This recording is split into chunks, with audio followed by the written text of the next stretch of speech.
একজন উকিলের প্রতি যেন কোর্টে দাঁড়িয়ে কোনো উপযুক্ত প্রমাণ ছাড়াই ধর্ষিতার উকিল যেন একটা প্রশ্ন করে কি, মাননীয় আদালতের কাছে আমি জানতে চাচ্ছি আমরা কি দ্বিতীয় একটি মেয়েকে ধর্ষিতা হবার ক্ষেত্র প্রস্তুত রাখবো নাকি রাখবো না। অর্থাৎ তিনি যেটা বুঝতে চাইছেন, রামিসা তো শেষ, এখন আরেকজন রামিসারিকে আমরা রেডি রাখবো কোনো সোহেলের জন্য। আজকের এই ভিডিওটা সর্বোচ্চ শেয়ার আহ্বান জানিয়ে শুরু করছি। একজন ভাই হিসাবে, বাবা হিসাবে, একজন চাচা হিসাবে, যে যেই পরিচয়, মা হিসাবে, বোন হিসাবে, সবাই সর্বোচ্চ শেয়ার করবেন। আমরা প্রধানমন্ত্রী জনাব তারেক রহমানের কাছে জানতে চাই, আদৌ কি রামিসাকে হত্যার বিচার হবে? আদৌ কি বাংলাদেশ কোনো ইতিহাস তৈরি করবে? এনসিপি তারা কি রাজপথে নামবে আরো একটা গণ অভ্যুত্থানের জন্য, যদি রামিসার হত্যাকারী সোহেলকে প্রকাশ্যে সারা বাংলাদেশে প্রকাশ্যে প্রথমবারের মতন একটা ঐতিহাসিক দৃষ্টান্ত স্থাপনের আহ্বান জানাচ্ছি। পলিসিগুলা জানাই দিব যে কিভাবে তাকে শাস্তি দিতে হবে।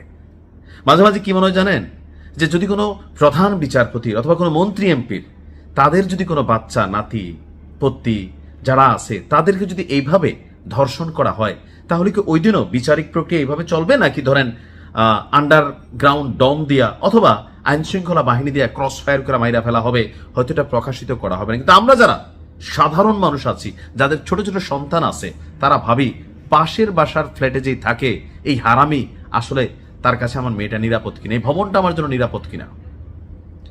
সোহেলের সর্বোচ্চ দৃষ্টান্তমূলক শাস্তি দাবি করছি, পাশাপাশি তার স্ত্রী স্বপ্নারও, সেও সমান অপরাধী। আজকের এই ভিডিওতে এই রাষ্ট্রের কাছে প্রশ্ন রাখতে চাই, সাফাবাজি, স্বাধীনতা, এই বংশং সারেন সাইরা মানুষ যেটা চায় এই দেশের ইতিহাসে, এই ডক্টর ইউনুস, সুদি ইউনুস শালার নিজেরা সত্যরা খাইয়া গেলি, কিন্তু তাদের সময়ও ঐতিহাসিক একটা ধর্ষণের ঘটনা ঘটছে। ওই দিনও যদি এই ইউনুস গংরা এই বিচারটা করত যে ধর্ষণের শাস্তি কি হবে, তাহলে হয়তো আজকে রামিসার মতন মেয়েকে জীবন দিতে হতো না। রামিসার বাপ বলছে বিচার চাই না, কেন জানেন? আমরাও জানি বিচার হবে না, আলোচনায় থাকবে 2-4-5 দিন। রাষ্ট্র যখন দেখবে এটা খুব বেশি ভাইরাল, আরেকটা ঘটনা রাষ্ট্র নিজে ঘটাবে অথবা কাউর দিয়া ঘটাই দিবে, আমরা সবাই সেটার পিছনে দৌড়াবো। কোথাকার রামিসা? এই জন্য রামিসার বাপ বলছে এই রাষ্ট্রের প্রতি ওয়াক্তু বিচার চাই না। আজকে রামিসার বাবা, রামিসা কালকে আপনার মেয়ে, আমার মেয়ে না, এটাকে আপনি ভাবতে পারেন? কথা বলছি আমাদের ছোট্ট একটা শিশু, মানে একটা ফুল, মিরপুরের পল্লবীতে 7 বছরের ছোট্ট একটা বাচ্চা, মানে এটা তো মহিলা মেয়ে কোনোভাবে, মানে জেন্ডার হিসেবে সে একটা মেয়ে। এতটুকুর বাইরে এই মেয়েটার মধ্যে কি আছে? আর এই যে রিক্সা মেকানিক সোহেল, সেই যে ঘটনাটা ঘটাইছে, আজকে আমরা পুলিশের জবানবন্দিতে দেখলাম, পুলিশের কাছে তার দেওয়া জবানবন্দি, তার স্ত্রী স্বপ্না ঘটনার দিন সকালে তার কৌশলে তার বাসায় নিছে। আমার ধারণা এদের আরেকটা প্ল্যান ছিল, সেটা হচ্ছে অপহরণ করবে। কিন্তু কোথাও না কোথাও যখন পরিস্থিতি বিগড়াই গেছে, এরা করছে কি, তো সেই জায়গা থেকে সম্ভবত প্ল্যান পরিবর্তন হয়েছে। কারণ স্বপ্না বলছিল সোহেল বিকৃত লেভেলের মেন্টালিটির একজন মানুষ, অতীতেও সম্ভবত এমন অনেক ঘটনা করছে, এগুলা পার পাইয়া গেছে, আর এখন এখানে এসে এই রামিসাকে এরা টার্গেট করছে। আজকে পুলিশের কাছে দেওয়া জবানবন্দিতে অনেক চাঞ্চল্যকর তথ্য বের হয়ে আসছে।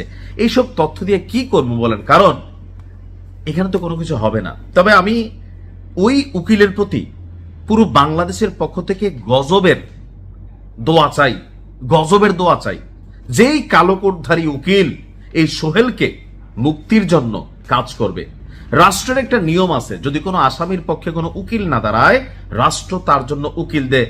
আমরা গুলিমারি রাষ্ট্রের এমন নীতি নির্ধারণী সিস্টেমের প্রতি আমরা চাই এটারও সংশোধন হোক। কোন সেই উকিল যে টাকার জন্য সোহেল রানার পক্ষে দাঁড়াবে?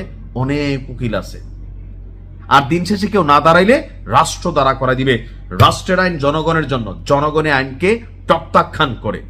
প্রধান বিচারপতি, যারা আইন প্রণেতা আছেন, যারা এই রাষ্ট্রের কলাকুশলী আছেন, আপনাদের কাছে জানতে চাই এই ঘটনাগুলোকে আপনারা কি পলিটিক্যাল পয়েন্ট অফ ভিউতে দেখেন, নাকি আসলে মানবিক দৃষ্টিতে দেখেন? আওয়ামী লীগ সরকারের আমল থেকে শুরু করে স্বাধীনতার এত বছর এই দেশে অনেক উন্নয়ন হয়েছে, এই হয়েছে সেই হয়েছে, কিন্তু একটা জিনিস ঘটে নাই, কোন ধর্ষণকারী এই দেশে শাস্তি পায় না। যখন ঘটনা ঘটে আমরা কথা বলি, কিন্তু ফাইনালি আসলে কিছুই হয় না। তবে আমি একটা আহ্বান জানাতে চাই, যদি রামিসা হত্যার দৃষ্টান্তমূলক বিচার না হয়, সারা বাংলাদেশের কন্টেন্ট ক্রিয়েটাররা আমরা আমাদের জায়গা থেকে এটা নিয়ে কিন্তু ভাই খেলবো। আবারও বলে দিচ্ছি, খেলবো যেই উকিল তুমি তার পক্ষে দাঁড়াবে, তোমার 14 গোষ্ঠীর সাথে খেলবো, যেই সিস্টেম তার পক্ষে দাঁড়াবে সেই সিস্টেমের বিপরীতে আমরা খেলবো কন্টেন্ট ক্রিয়েটর হিসাবে। আমি আমার জায়গা থেকে ওয়াদা করে গেলাম, কারণ আমার নিজের একটা মেয়ে আছে 9 বছরের, আমি তার নিয়ে ভয় পাচ্ছি। পাশ্চাত্যের আভিজাত্যের জীবন ছেড়ে আমি এখন নিজে বাংলাদেশে আছি, আমি তো ভাই গ্যারান্টি দিতে পারি না আমার বাচ্চার সাথে কি ঘটবে। সো আমরা যারা কন্টেন্ট ক্রিয়েটাররা আছি, অনেকে আমার ভিডিও দেখেন, এটা নিয়ে আমরা কিন্তু একটা মুভমেন্টে যাব, সারা বাংলাদেশ কাঁপাবো। সরকার সাধু সাবধান হয়ে যান, কিন্তু এইটা নিয়ে কোন রকম 900 মার্কা পলিটিক্যাল বক্তব্য দিবেন, বাঙালি এবার জায়গা উঠবে। কারণ রামিসার পর টার্গেটকে আজকে এই সোহেল রিক্সা মেকানিক, হাজার সোহেল আমার আপনার আশেপাশে ঘাপটি মেরা বৈশা আছে ভদ্রলোকের বেশে, হাজারো স্বপ্ন রামিসার মায়ের সাথে পাশের বাসার ভাবি হিসাবে পরিচয়, আপনি বিশ্বাস করতেছেন পাশের বাসায় যাচ্ছে, এখন না যাইও কি পারবে? কিন্তু ভয় তৈরি করতে হবে। ঘটনা কি করতে হবে, আমরা একটা আইডিয়া সরকারের দিয়া দেই, রেসকোর্স ময়দানে তারা লটকাইতে হবে। সারা বাংলাদেশের কন্টেন্ট ক্রিয়েটার থেকে শুরু করে টেলিভিশন চ্যানেলগুলো লাইভ ব্রডকাস্ট করবে। মানবাধিকার কমিশন কথা তুললে তাদের মায়েরে বাপ কইরা ফুডা কইরা দিতে হবে। সোজা কথা, যে বাঙালি কি পারে, মানবাধিকার কমিশনের মায়েরে বাপ, এর আবার আসে এগুলোর মধ্যে। তারপরে করতে হবে কি, একবারে একদিনে শেষ করা যাবে না, তারা জিন্দা রাখতে হবে। তিলে তিলে তার নুনুর গোড়ার মধ্যে যতটুকু লোড নিতে পারে একটা ইট পাথর ঝুলাই দিতে হবে। বাচ্চাদের জন্য এখানে আয়োজন থাকবে, নিচের থেকে জুতার ভিতরে ঘু বইরা পিন ভইরা এখানে নিচের থেকে ঢিল মারতে, যে ঢিল লাগাইতে পারবে প্রয়োজনে কন্টেন্ট ক্রিয়েটর হিসেবে আমরা যারা আছি, আর কেউ না দিলে আমি দিব। প্রতি ঢিলে মনে করলেন 10 টাকা, গরিব মানুষ কম মাইরেন, সমস্যা নাই, বেশি মারলে হয়তো দিতে পারবো না, পরে কবেন জমান লাইরা ফেলছেন। এরপরে তারা মনে করলেন যে এরকম বাইধা রাখবে, সারা বাংলাদেশ দেখবে, সে পানি পানি করবে, আমরা পানি দিব না, কাউয়া আসবে, চিল আসবে, ঠোকর দিবে, তারপর তার নুনুর গোড়ার মধ্যে নাগা মরিচের পেস্ট করে একটু একটু করে আমরা লাগাই দিব, সে চিল্লাবে আর আমরা সেখানে হাততালি দিব।